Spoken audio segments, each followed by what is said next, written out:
meus irmãos. Apocalipse capítulo 3, verso 19. Somente crer,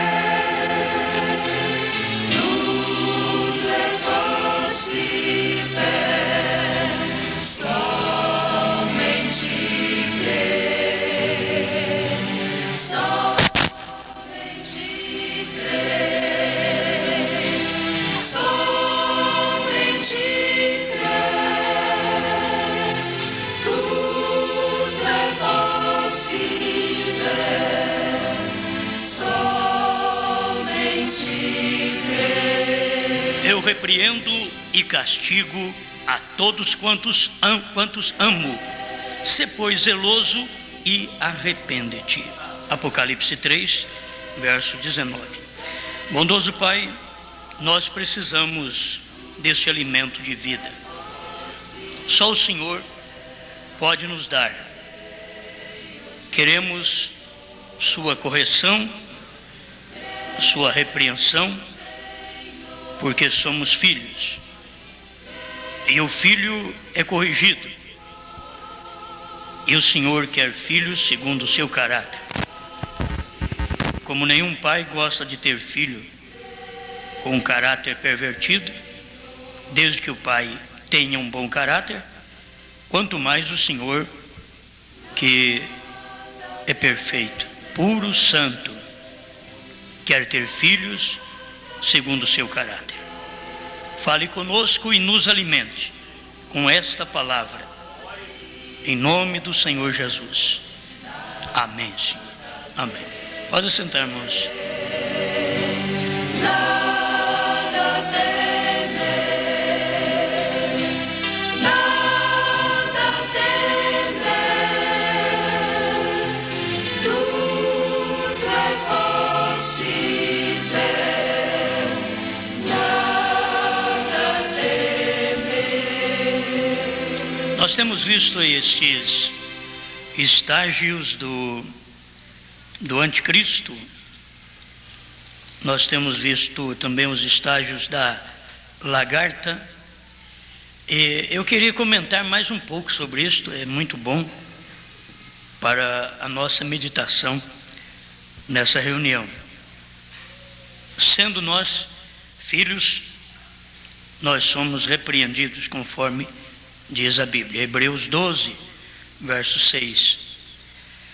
Deus nos trata como filhos. E é por isso que Ele nos repreende. É por isso que Ele nos corrige. Todos nós devemos ser agradecidos a Deus por isso, por poder sofrer uma correção. A disciplina faz bem a todo filho. E o profeta de Deus diz que Deus disciplina seus filhos, e esta disciplina para os seus súditos começa na mente, ou está na mente. Quando você é corrigido na mente, então todas as demais coisas vão dar certo, porque ali é o lugar de disciplina. Você é disciplinado, corrigido, aquilo já desce em forma de correção perfeita para a alma. Por isso começa na mente. E aqui vemos dentro desse versículo o amor de Deus. Em amor ele desejava uma família. É Laodiceia 133. Em amor Deus desejava uma família de filhos. Filhos que se parecessem a si mesmo. Eis perante ele todo o gênero humano como uma massa de barro. Fora dessa mesma massa, ele fará agora vasos para honra e para desonra. A escolha será a sua própria escolha. Isto é a escolha de Deus. É a escolha dele. Não é questão de eu querer escolher Deus. O homem não escolhe a Deus. Todo homem escolhe pecado. Se Adão escolheu, eu escolho, você escolhe, qualquer um escolhe. Quem nos escolhe é Deus. Então a sua escolha é própria, é Ele quem escolhe. Então, aqueles escolhidos, nascidos de seu espírito, então, treinados para serem conforme sua imagem, em seu modo de viver. Ele repreende com toda a tolerância, que devemos aprender, repreender com toda a tolerância, benignidade e misericórdia. Uma repreensão que ela é acompanhada de benignidade e misericórdia, a pessoa aceita, tem tolerância, benignidade, misericórdia. Aí a pessoa aceita. Deus nos repreende dessa forma. Deus nos corrige assim. Ele disciplina com as mãos, com as cicatrizes dos pregos.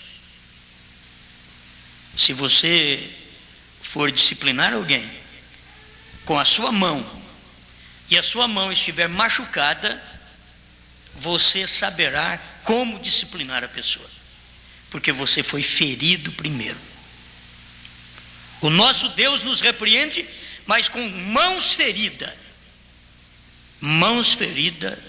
do Calvário. Por isso, quando Ele me repreende, te repreende, me corrige, te corrige, a correção de Deus é de uma forma tremenda. Ele sabe que Ele tem ferida nas mãos. Ele não bate para matar. Ele bate para o conserto da nossa vida.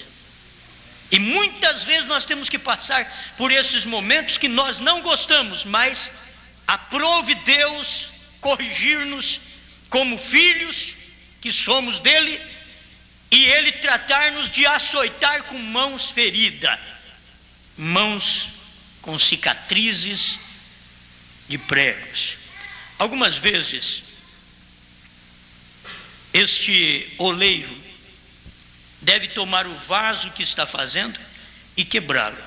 Parece que em Jeremias fala sobre isso, o vaso do oleiro. Jeremias lá na casa do oleiro, vendo a construção do vaso, e daqui a pouco o oleiro vai fazendo o vaso e desmancha tudo, faz de novo. A maneira do oleiro trabalhar. E o oleiro deve tomar o vaso que está fazendo e quebrá-lo completamente, a fim de que ele possa reconstruí-lo exatamente como ele deseja. Já viu quando tem muita coisa nossa? Você sabe que é mais fácil fazer tudo novo do que reformar? Uma reforma é triste. Uma reforma, você derruba um reboco aqui, um reboque, como você quer. Aqui, derruba aquele reboque. Daqui a pouco, você faz aquele remendo, você vai olhar de lado, aquele remendo está ali, defeituoso.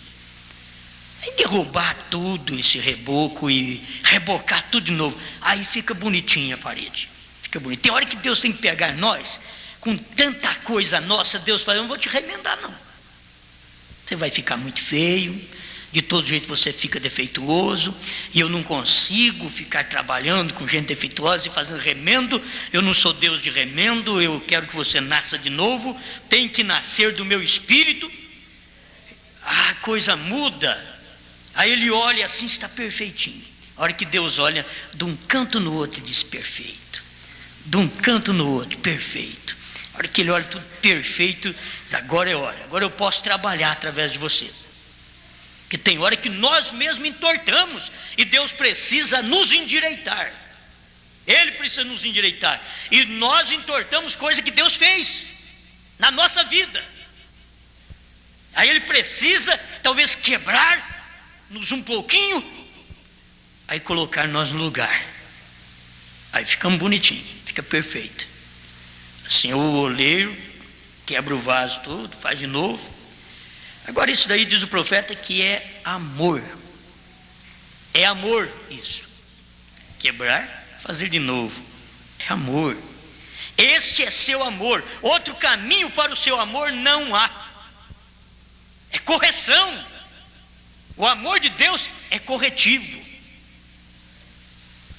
Então deixa Ele pegar, trabalhar e corrigir e acertar a nossa vida de acordo com a vontade dEle. Ó pequeno rebanho, não temas. esta era está se encerrando rapidamente. A era de Laodiceia, quando ele está pregando, ele diz, está se encerrando rapidamente. Enquanto ela passa, aqueles joios serão amarrados juntos. E como a corda tríplice não é facilmente arrebentada, eles terão uma tremenda força política, física e espiritual satânica. E eles procurarão destruir a noiva de Cristo. Ela, a noiva, sofrerá, porém prevalecerá.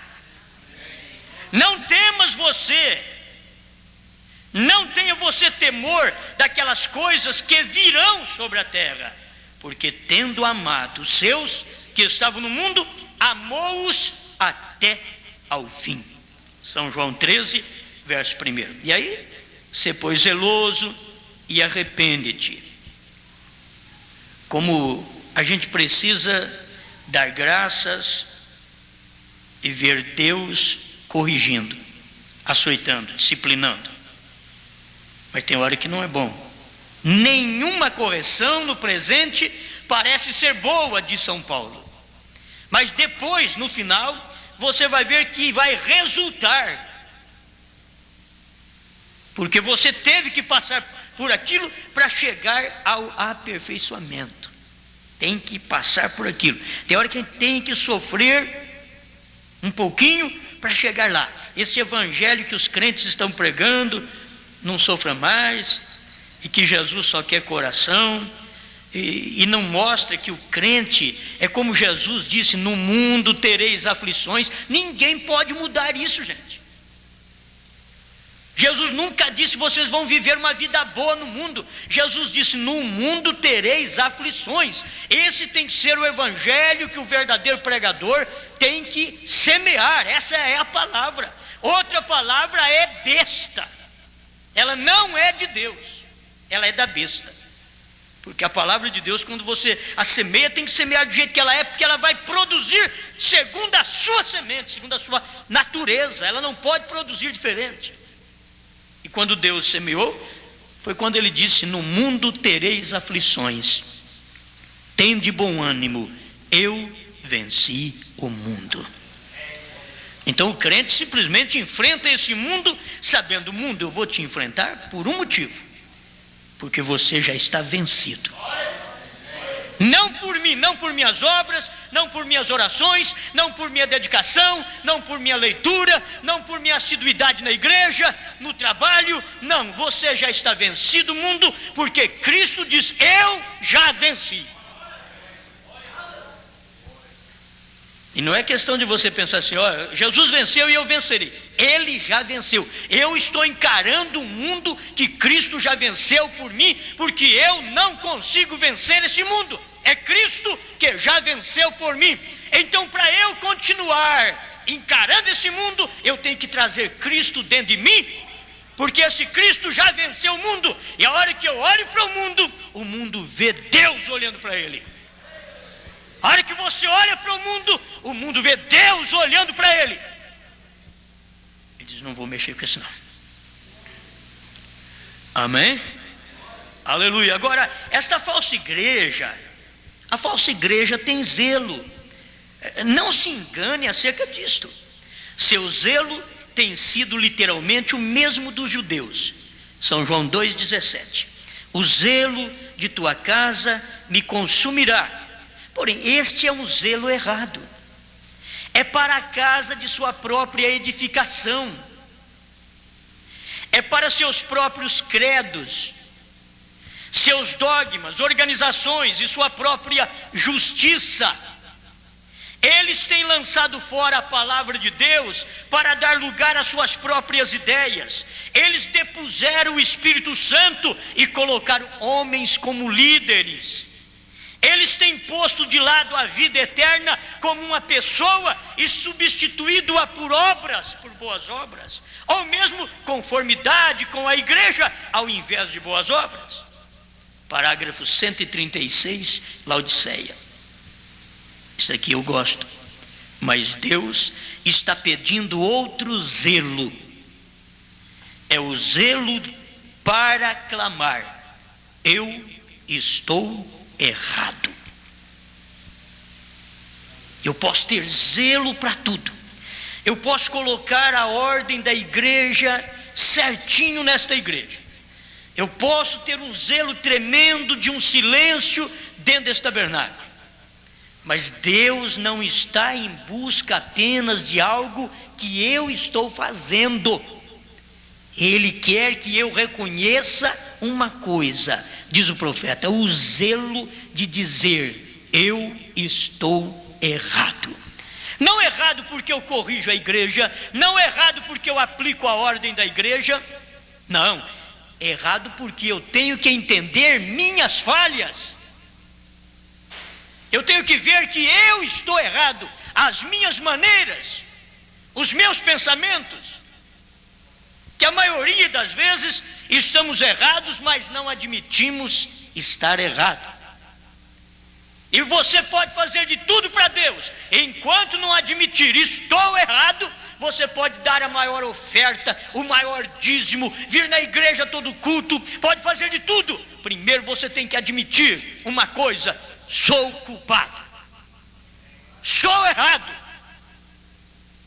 Porque do contrário você chega sempre melhor que a outra, sempre melhor que o outro. E você tem que chegar sentindo que está errado e que precisa dessa mão de misericórdia. Eu preciso do zelo de Deus e não do meu zelo. A igreja está precisando do zelo de Deus e não do zelo apenas do pastor. Deus precisava do zelo dele na igreja nos dias de Cristo e não do zelo apenas daquele versículo: o zelo da tua casa me consome. Para os judeus, os judeus, diz o profeta, que eles estavam tendo um zelo, mas não era o zelo que Deus queria. Deus queria que eles tivessem um zelo de olhar para o Filho e dizer: ele é verdade, eu estou errado e ele está certo. Deus está querendo um zelo em Laodiceia hoje. É de Laodiceia reconhecer: eu, Laodiceia, com Santíssima Trindade, eu, Laodiceia, com doutrina de que Deus só quer coração, eu, Laodiceia, com doutrina de batismo trinitário, eu, Laodiceia, sem ordem, sem nada, estou errada. Mas o mensageiro que veio a Laodiceia está certo. Este é o zelo que Deus requer. Que a igreja, que a era, reconheça o seu erro e zele por isso. Senhor, estou errado.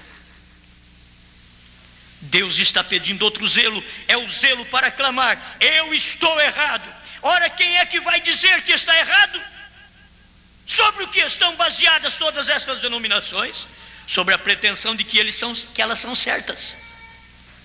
Que elas são certas. Ora, todas elas não podem ser certas. De fato, nenhuma delas é certa, diz o Elias. Elas são sepulcros brancos, cheios de ossos de homens mortos. Elas não têm vida, elas não têm vindicação. Deus nunca se fez conhecido a qualquer organização. Elas dizem que estão certas, porque são elas que estão dizendo. Mas dizer não significa fazer-se tal. Apocalipse 3, Laodiceia diz: rico sou e estou enriquecido e de nada tenho falta. Isso não quer dizer que por ela dizer que é rica, que ela é rica de Deus. Ela é rica, mas é rica de bens naturais. Ela é rica, mas ela é rica de homem seminarista. Ela é rica, mas de trinitarianismo. Ela não é rica da palavra. E aí Deus prossegue dizendo: e não sabes que és pobre, cega e nua. Apocalipse 3,14 em diante. Leia para você ver. Elas necessitam do assim diz o Senhor, e elas não o têm. O assim diz o Senhor é um profeta. É onde que Laodiceia tem o assim diz o Senhor. Para ter o assim diz o Senhor, você tem que ter primeiro a palavra. A palavra manifesta no mensageiro, ele tem o assim diz o Senhor. A palavra manifesta na igreja noiva, ela tem o assim diz o Senhor. A palavra manifesta no crente, ele tem o assim diz o Senhor. É a palavra em mim, é a palavra em você. Amém? Mas deixa eu pensar um pouquinho aqui. Eu não creio que Deus esteja clamando somente a falsa igreja, ou chamando somente a falsa igreja ao arrependimento. O profeta é claro nisso. Ele diz: eu não creio que Deus esteja chamando somente a falsa igreja ao arrependimento. Neste versículo, ele está falando aos seus eleitos. Eles também têm alguma coisa das quais necessitam se arrepender. Seus eleitos. Muitos de seus filhos ainda estão nas falsas igrejas. A Bíblia fala deles. Pelo que diz: desperta tu que dormes e levanta dentre os mortos, e Cristo te esclarecerá. Efésios 5, verso 14. Filhos estão adormecidos, e estar adormecidos não significa estar mortos. Quem está adormecido em Laodiceia ainda pode ouvir a voz que clama dentro de Laodiceia para sair dela. Sai dela, povo meu. A voz é do 7º anjo de Apocalipse 10:7, que clama conforme está em Apocalipse 18:4. Sai dela, povo meu, para que não te incorras em suas pragas e em seus flagelos. Eles estão deslocados ali nas denominações mortas, muitos eleitos. Eles estão flutuando com elas. Deus clama: despertai-vos, arrependei-vos de vossa insensatez, vossa loucura. Aqui eles estão emprestando sua influência, dando seu tempo e seu dinheiro, realmente suas próprias vidas, a estas organizações do anticristo. Eu ouvi um pregador na televisão, e eu ouvi ele mais ou menos de 20 a 30 minutos. Foi 20 a 30 minutos que eu ouvi, depois eu desliguei, não dei conta mais. Não dou conta de escutar mais. É pedindo dinheiro, é dando envelope, é orando para quem pega envelope, para quem dá dinheiro, para quem sustenta o trabalho de Deus, é falando em prosperidade. Só estas coisas naturais. Isso adoece qualquer filho de Deus. Isso adoece. Por isso o coração de Deus está triste. Por isso em Laodiceia ele diz: vomitar-te-ei da minha boca. Deus não tolera essas igrejas. Eu não sei como o crente aguenta isso. Eu não sei como um membro de igreja aguenta ficar dentro de uma igreja, escutar todo o culto, envelope dinheiro, envelope prosperidade, envelope isso e aquilo, e Deus te dá isso e Deus te dá aquilo, só mostrando flores para o povo, porque eles precisam das flores do povo. Eles precisam mostrar espinho para o povo, mas eles precisam das flores do povo. Como mostrar espinho? Se eles mostrarem espinho, eles não recebem flores. Não há envelope cheio de oferta. Não há como ajudar os seus grandes eventos, seus grandes trabalhos. Bom, não somos contra. O crente ajuda, ele dizime, ele oferta. É o que a Bíblia diz. Dízimos, ofertas e coletas. É o que a Bíblia diz. Alçadas é especial à vontade das pessoas. Isso é bíblico. Mas meu Deus do céu, como que hoje a coisa está assim, do jeito que o profeta diz? Aqui eles estão emprestando sua influência. Quer dizer, esses membros que rejeitam a mensagem do profeta do dia, eles estão emprestando suas influências a estas igrejas, dando seu tempo, seu dinheiro, realmente suas próprias vidas a estas organizações do anticristo. E todo este tempo pensando que estão certos. Eles necessitam de arrepender-se. Se João Wesley clamou a Deus, dizendo: eu preciso de perdão, preciso do arrependimento, eu preciso da sua misericórdia, quanto mais cada um de nós precisamos. O homem vivia uma vida de santidade. Mas quanto mais você vive em santidade, mais santidade você quer ter. Mas quando começa a viver em imundícia, mais imundícia quer ter. Porque um fundo clama outro fundo. O fundo da imundícia chama a imundícia, e o fundo de santidade chama a santidade. O fundo de oração chama a oração. O fundo de leitura da Bíblia, de assiduidade nos trabalhos de Deus, chama mais estudo da Bíblia e assiduidade nos trabalhos. Mas o desleixo faz você separar-se mais. E é um fundo clamando: pare de orar. É um fundo clamando, porque já não ora, então tem que ter um fundo dizendo: para que oração? Já não estuda, tem um fundo dizendo: para que estudar mais? Bíblia sagrada. Por isso Laodiceia diz que é rica, ela não precisa de mais nada, e ela não sabe que é nua e infeliz, miserável, diz a Bíblia, Apocalipse 3, verso 17 em diante. Eles devem se arrepender, eles carecem de uma mudança de mente e voltar para a verdade. A verdade é a palavra. Enquanto eles não podem voltar para o batismo em nome de Jesus Cristo, conforme Atos 2:38, Atos 8, 14 a 16, Atos 10, 47, 48, Atos 19, de 1 a 5, Atos 22, 16, são tudo batismo em nome do Senhor Jesus Cristo. Onde estão os eleitos que me ouvem nesse momento, que não pode dar ouvido a esta voz e está emprestando seu corpo a denominações do anticristo? Seu corpo, seu talento, seu trabalho, sua força, suas orações ao trabalho do anticristo. Quando eles deveriam ver que precisa obedecer a palavra. Mateus 17:11 precisa ser revisado por cada crente, e ele revisar aquilo uma e outra vez, ler uma e outra vez, e ver o sentido da palavra. Eis que eu vos envio o profeta Elias. Revisar Malaquias 4:5. Eis que eu vos envio o profeta Elias, antes que venha o dia grande e terrível do Senhor.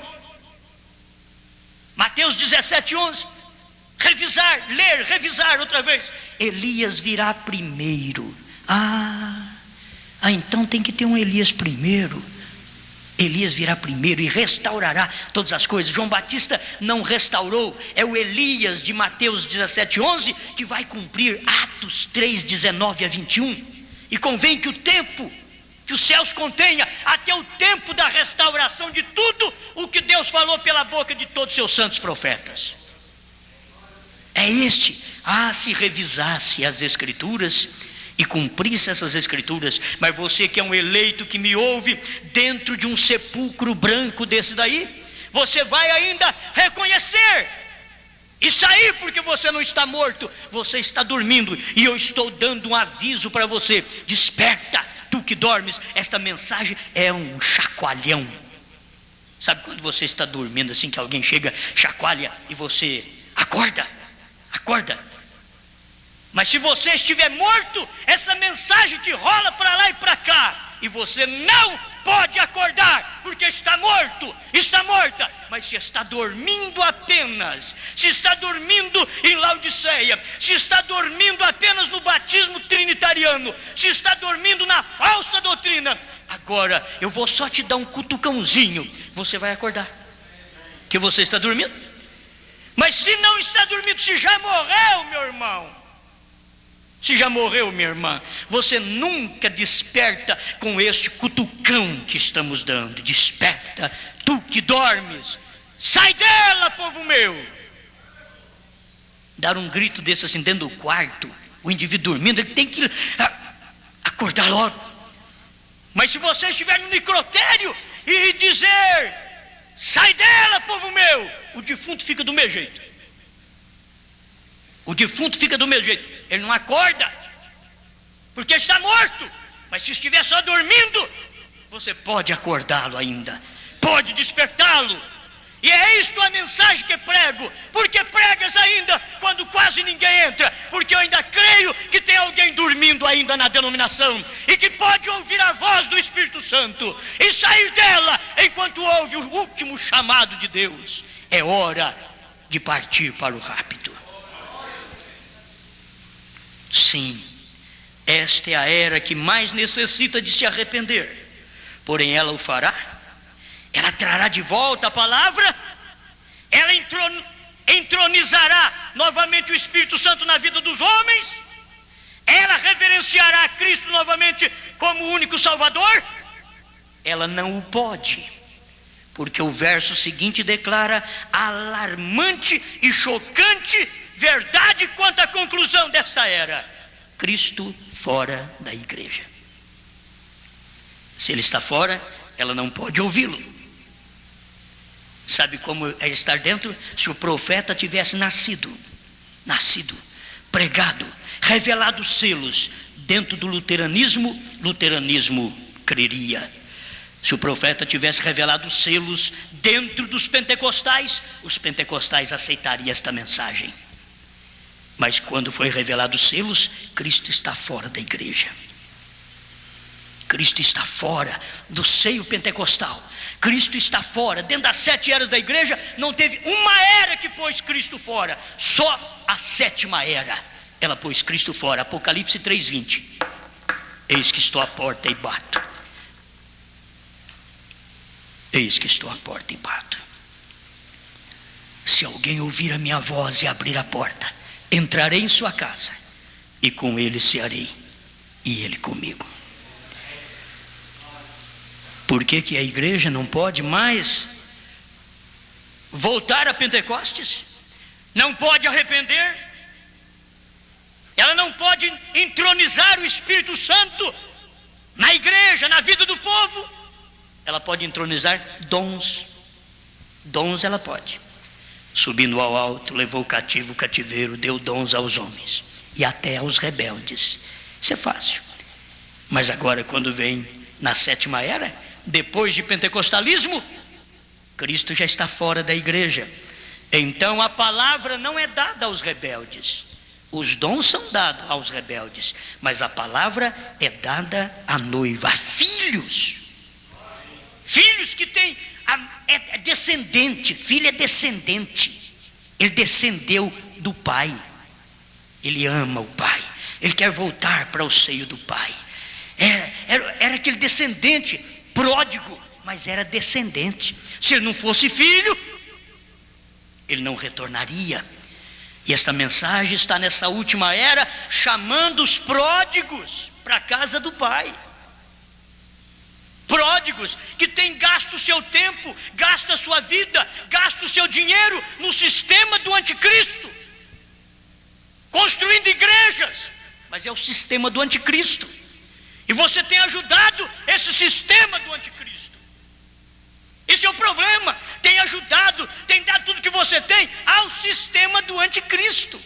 Você tem feito o sistema do anticristo florescer, ficar poderoso, através de suas ofertas, suas contribuições, de seus esforços, até de suas orações, fortalecendo o sistema do anticristo.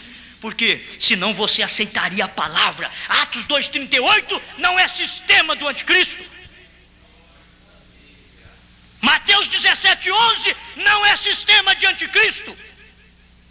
Sistema de anticristo é 3 pessoas da Santíssima Trindade. Isso que é sistema do anticristo.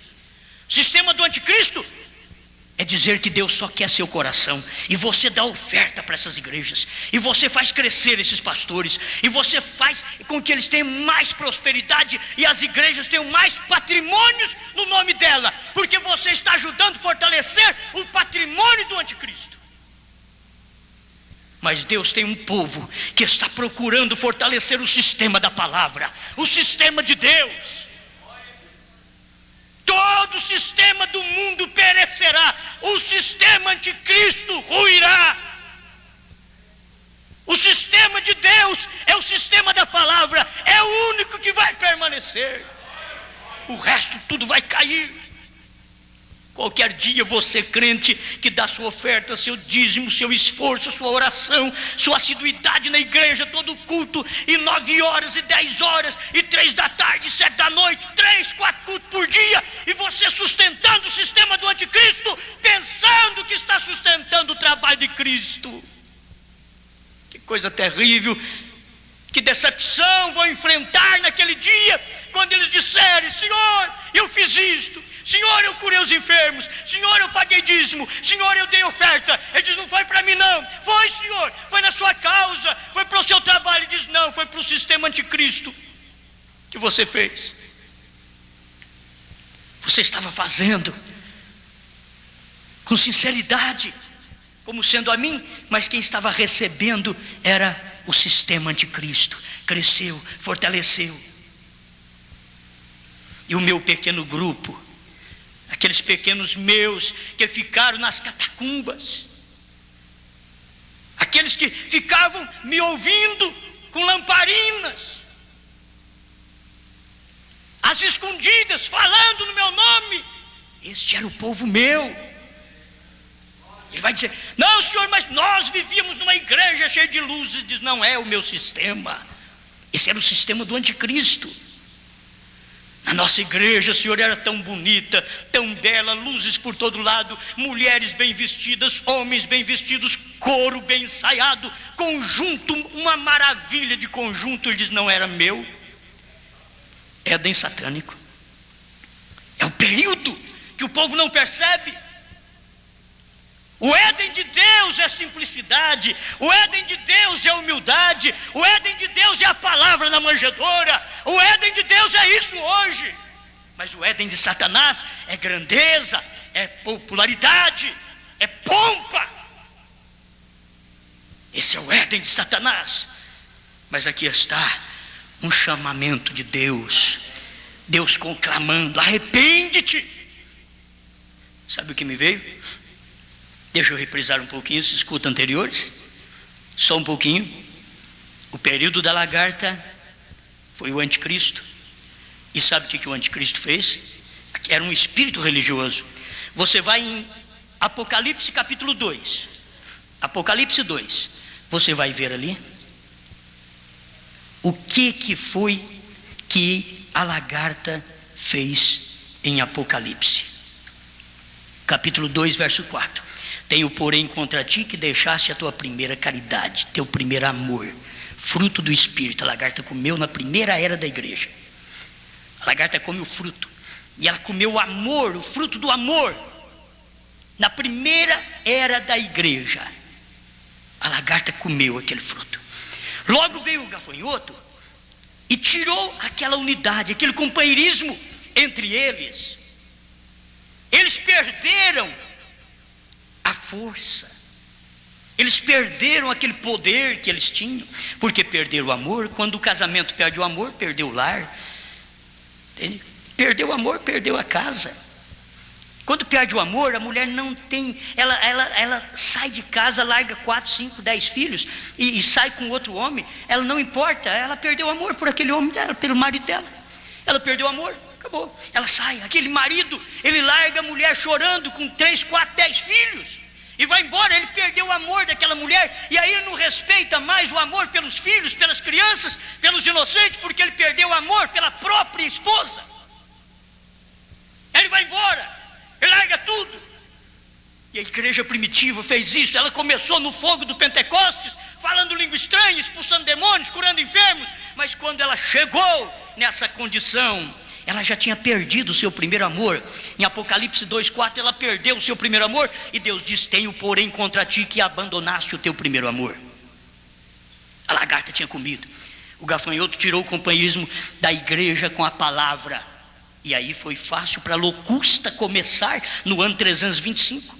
Aí a locusta começou no ano 325. E o profeta diz, na restauração da árvore noiva, que parágrafo 245, ele diz: a locusta é responsável pela doutrina. Então ali foi que ela mudou a doutrina. Não foi mudada a doutrina quando a lagarta, se vocês notaram, eu quero que vocês notem uma coisa, meu tempo vai se dar, eu quero que vocês notem uma coisa: a lagarta, gafanhoto, locusta e pulgão é um inseto só. É um só. Ele muda de etapa. Ele é lagarta na primeira etapa, na segunda etapa é a mesma lagarta, mas ele é gafanhoto. Na terceira etapa é a mesma lagarta, mas agora ele é locusta. Na quarta etapa é aquela mesma lagarta, só que agora ele é pulgão. Ele foi se fortalecendo, robustecendo, foi robustecendo, até que ele chegou como pulgão. Entende? E aí ele destrói. Ele destrói. Ele não destrói tanto quando ele só tira o amor, deixa um frio, um indiferente, um para com o outro, um para com o irmão, para com o irmão, a igreja para com o pastor para com a igreja, marido e mulher ficam indiferentes, aquilo ali, a lagarta comeu o amor. Aí tira o companheirismo, já não tem contato um com o outro, já não tem vontade de conversar um mais com o outro, porque tem hora que o homem conversa demais e mulher não quer escutar, e mulher conversa demais e o homem não quer escutar. Tem hora que é assim, porque o negócio não é conversa, o negócio é ação. A coisa com Deus não é você ficar dia e noite, Senhor, Senhor, Senhor, Senhor. Ele diz, ó, fala 2, 3 palavras, o restante eu cumpro, fala. Mas esse negócio você fica repetindo a vida inteira. Tem igreja aí que repete, o Senhor, volta o Senhor, aqui a repetição. A Bíblia diz, longe de vós, vã repetições. Não useis de vã repetições em vossas orações. Eles fazem a mesma coisa. Isso daí é exatamente da igreja mãe, não do Pentecoste, de Niceia. Mas eu quero, note bem isso daqui, irmãos. Quando ele começou como anticristo, ele estava num cavalo branco. E é o mesmo cavaleiro, ele só muda de cavalo. Por isso que ele só mudava de nome. A lagarta mudou de nome e foi para gafanhoto. O cavaleiro, ele era o mesmo cavaleiro do cavalo branco, agora era o mesmo indivíduo num cavalo vermelho. Era o mesmo. Era o anticristo no cavalo vermelho, matando. Aí depois ele montou no cavalo negro, vendendo. Era aquele mesmo anticristo. Só que ele mudando de etapa, ele foi recebendo outro nome. Ele era anticristo na igreja primitiva. Quando a igreja perdeu o primeiro amor, ali o anticristo já estava presente. Ela perdeu o primeiro amor através da lagarta que comeu o primeiro amor dela. Então o anticristo estava presente para enganar num cavalo branco, porque o branco significa pureza, e o inimigo não é bobo, ele vem como puro, e depois ele mudou de cavalo. A hora que eles aceitaram o negócio dele em 325 depois em Niceia, 325 depois de Cristo, em Niceia, a hora que eles aceitaram a doutrina daquele cavalo branco, ele diz, agora sim, tudo é meu. Aí ele já largou aquele cavalo de lado, montou num cavalo vermelho, sacou uma espada e começou a matar com ela. E ele matou fisicamente mesmo. Ele matou fisicamente. A espada é como a espada de Deus, que dá vida, mas este tem a espada da morte. Quando ele estava, quando ele estava montado no cavalo vermelho, ele já estava na locusta, porque ali ele tinha mudado a doutrina. O batismo era em nome do Senhor Jesus Cristo, ele mudou para Pai, Filho e Espírito Santo. O povo cria num só Deus, ele falou, não, os três é um, pronto. Foi tão fácil para virar a coisa assim. Não, vocês não creem? Não? Então, três é um, agora é a Santíssima Trindade. Foi a locusta quem fez isso. Aí ele foi o falso profeta. No ano 325 ele foi falso profeta. Na igreja primitiva, quando comeu o amor, era a lagarta, comendo o amor, era anticristo. Quando chegou já na terceira era da igreja, ele era falso profeta. Ele era locusta, falso profeta. Agora ele mudou o batismo, ele mudou a unicidade de Deus, foi mudando, porque ele estava trabalhando numa outra etapa. E era o mesmo indivíduo, quer dizer, cada dia mais fortalecendo e ganhando mais experiência, cada dia, até que ele se encarnasse nesse tempo final que nós estamos vivendo. Ele está vivendo como pulgão, e como pulgão ele está sugando a vida espiritual da igreja e dizendo que se você der dinheiro, que você der isso, der aquilo, que você tem lugar no céu.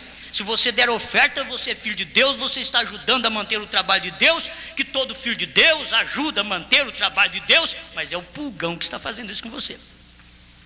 É pulgão que está, olha, pedindo mais que pode. Eu sempre te advirto, você tem que ver os dois lados. O pulgão pede, mas Deus já estabeleceu o que eu e você tem que fazer. Agora o pulgão não. O pulgão, ele já diz que você precisa fazer aquilo e te pressiona porque você é um filho de Deus, e filho de Deus faz isso, filho de Deus ajuda a obra, e aí você não está aguentando nada. Então eu sou filho de Deus, faz de tudo e ajuda a obra. Mas não é a obra de Deus, é a obra daquele homem que ele é anticristo e falso profeta. E esse espírito está crescendo. E agora no período do quarto selo, quando esse indivíduo do quarto selo vem com o nome morte, bom, quem detectou o nome dele também foi o profeta. Você vai ver, porque foi a águia. Foi a águia. No tempo do leão, não falou nada do nome dele. No tempo do boi, não falou nada, porque o tempo do boi foi que os irmãos morreram. Boi quer dizer sacrifício, quando os irmãos estavam sendo sacrificados nas eras das trevas. Mas o tempo do boi não revelou o nome da besta, não revelou. Logo veio o homem. O homem é astúcia. O rosto de homem em Apocalipse 4, 7 é a astúcia do homem. E ele veio e traduziu as escrituras, fez um grande trabalho, mas não pôde de maneira alguma detectar o nome.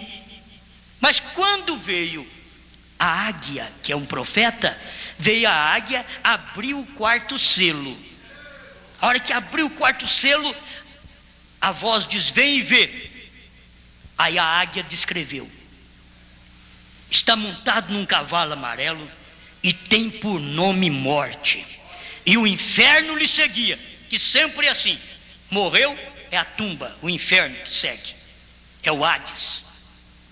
Ah, meu Deus do céu, é exatamente isto. Morto espiritualmente é o inferno que segue aquele que morre espiritualmente, é o inferno. Assim estava aquele ali. A águia detectou o nome. Nenhum antes pôde dizer, o nome dele é morte. Não, mas quando chegou na águia, a águia é um profeta. E um profeta já foi direto e diz: olha, esse indivíduo que vem montado nesse cavalo amarelo, dizendo: amai-vos uns aos outros, vamos todos nos unir, porque todos somos irmãos, e nós somos a igreja melhor, a maior, temos que ser respeitada, e a nossa autoridade tem que ser vista e revisada por todas as igrejas, e tem que nos obedecer. Aí a águia veio e diz: olha, esse indivíduo que diz essas coisas, o nome dele é morte, viu? O nome dele é morte. Bom, aí o pulgão vai ficar no último, porque o pulgão, ele está agora com o nome de morte, porque ele mata. O pulgão tira a vida, o pulgão suga a vida. Então se ele suga a vida, ele mata. E é isso o que faz esse espírito do falso profeta no último dia. Está sugando o restinho que a igreja tem. E para enganar as demais, ele colocou a dele também falando língua estranha. Porque aí é fácil para enganar o maior grupo espiritual que já teve no mundo, chamado pentecostal, que é nesse tempo. Ele está sendo enganado pela própria, um lado da mamãe. Um lado da mamãe aceita falar língua estranha. O outro lado, não. O outro lado, eles ficam daquela maneira formal deles. Mas tem um lado da igreja mãe que ela é conhecida como renovação carismática.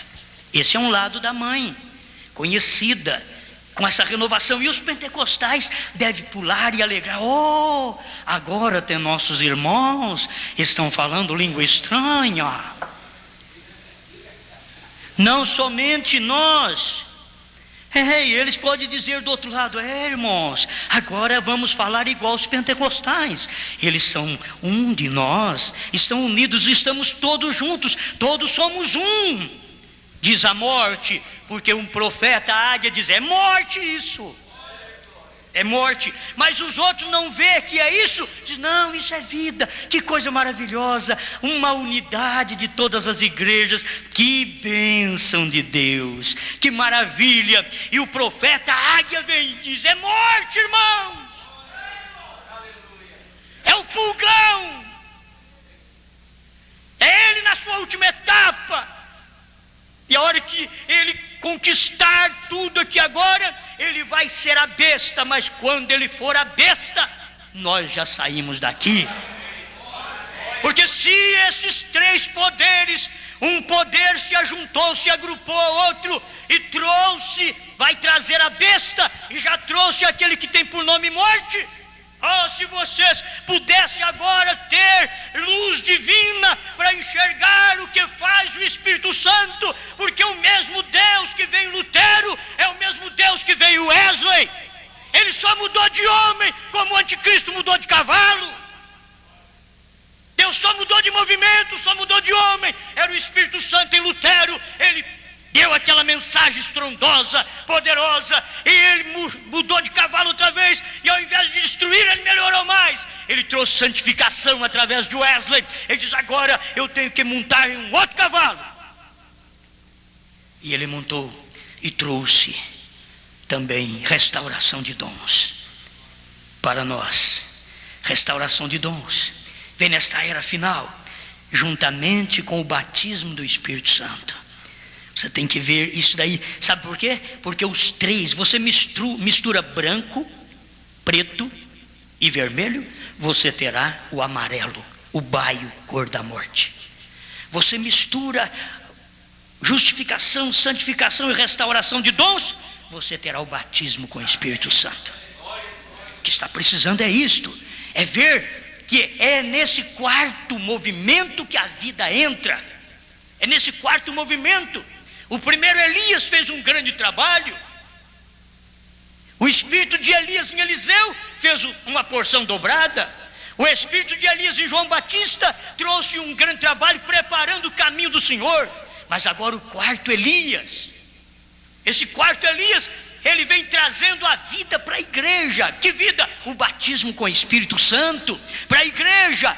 Exatamente nessa hora final que a igreja está precisando de vida de Deus. Você tem vida sua, zelo seu. Deus não quer isso, Ele quer o zelo dEle.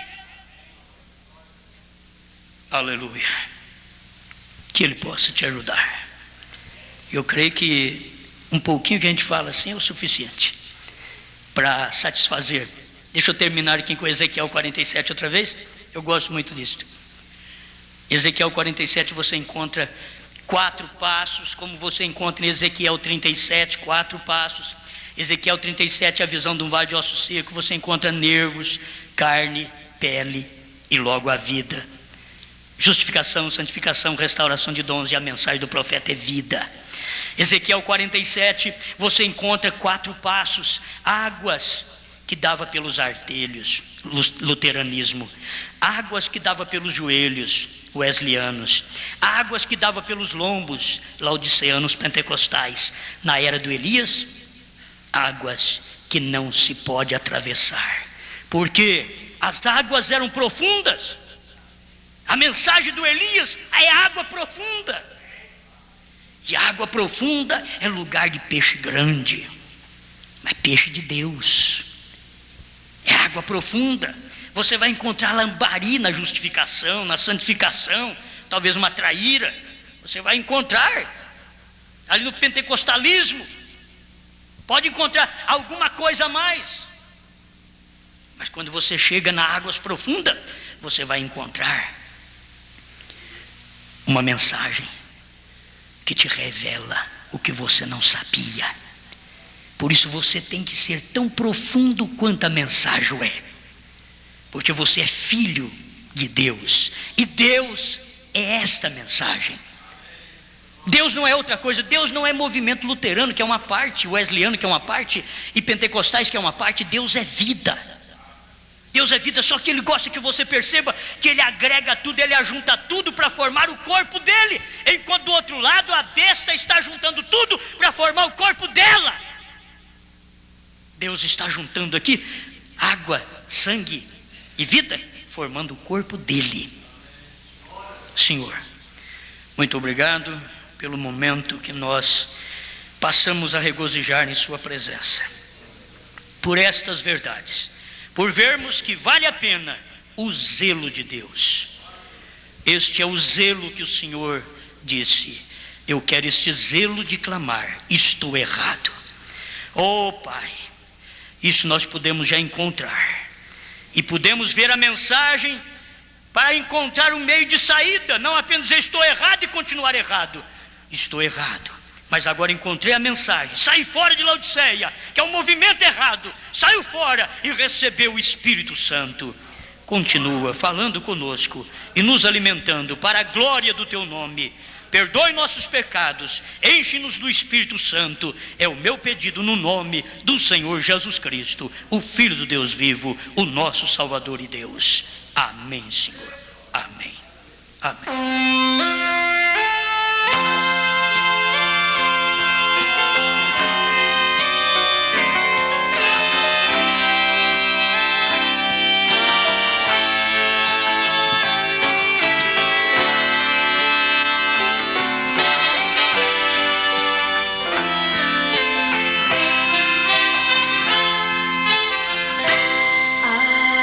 Arrebatado fui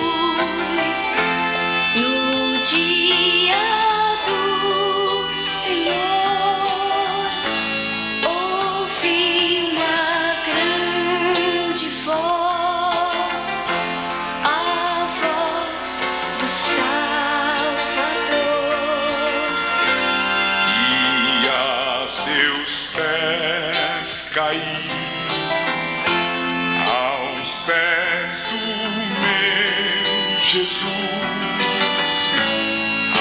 aquele que por mim morreu. Vamos ficar de pé. E vi um novo céu,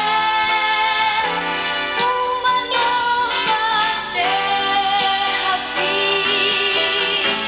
uma grande voz do céu se fez então ouvir. Não haverá mais dor, tristeza nem clamor, só haverá de Deus o grande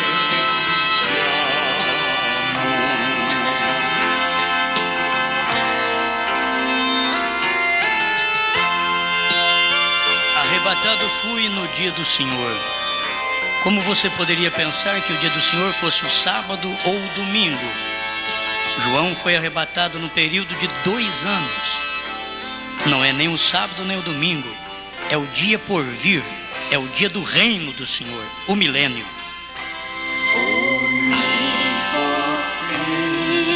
Deus, a quem vencer dará tudo que é seu nos céus.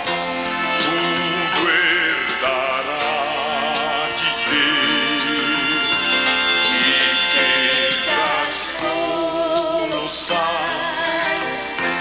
o Pai tem para dar a todo Que a Ele se entregar.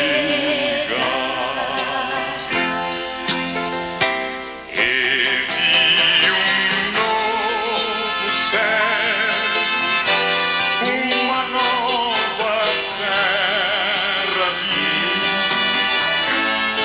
uma grande voz do céu se fez então ouvir. Não haverá mais dor, tristeza nem clamor, só Haverá de Deus um grande amor. Se você ver o novo céus e a nova terra, você não poderá ver 3 deuses, 3 pessoas lá. Para ver novos céus e nova terra, você tem que ver o Pai no Filho. Aí você vai ver Ele governando no novo céus, na nova terra. No novo céus e nova terra não teremos 3 governantes, um Pai, um Filho e outro Espírito Santo. Mas teremos Jesus Cristo, o governante, e o Pai, o Espírito Santo, está tudo nele. Quem me vê a mim, vê o Pai. Vou e venho para vós, que é o Espírito Santo. Todo jeito você vai encontrar um só. É um lugar de conforto, de segurança, pensar, vou morar no novo céus e na nova terra. Não como trinitarianos, nem tampouco um pensamento só unicista. Você não chega lá também. Tem que ver e crer e viver a mensagem que Deus revela no seu dia. Deus te abençoe.